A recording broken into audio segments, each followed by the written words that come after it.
We're focusing on your driver, and you've told us that the main issue is strike related and it's causing an incredibly high ball flight that loses all of its distance. What we're looking at here is what we call a skied shot, which is where the ball is hit across the top of the club face. This launches the ball much higher than it should, and the golf ball comes off the face much slower. So of course we get the shot you described, which is high and short. The simple answer here is, where is the bottom of the swing happening? So ideally with a driver, we want to get the club to swing down, reach its lowest point behind the ball, and then move up towards impact so we get the middle of the club face up to where the ball is. We also have the club moving up through impact, which helps us launch the ball high with low spin, which is going to maximise distance. The problems start when the low point of the swing shifts forward to where the ball is. If the club head is at its lowest point at impact, the ball will be too high on the face and we have our skied strikes. So the answer to this problem is simple. We have to ensure you get your club head to bottom out well behind the ball so that the club rises to give us that correct centered strike. First thing to do is look at setup. If the ball position is too far back in the stance, it's moving back towards where the bottom of the swing will be. So if we can ensure the ball position is reasonably forward in the stance, we have plenty of room to get the bottom of the swing further behind it.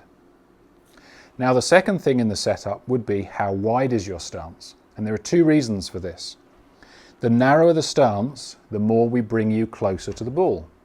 And the wider the stance, the further back away from the ball you will be.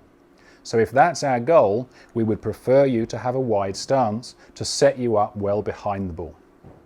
The second benefit of the wide stance is more in the dynamics of the swing, and this is actually going to be your key swing thought. What we want to do is reduce how much you shift towards the target.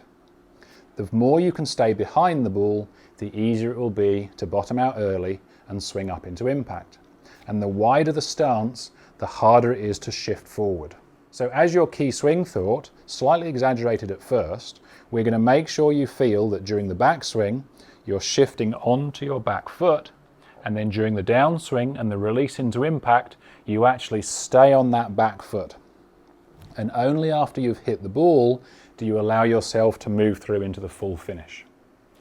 If we have you setting up behind the ball and staying behind the ball throughout the downswing and the release, you will have the low point far enough back to then strike the ball in the correct way.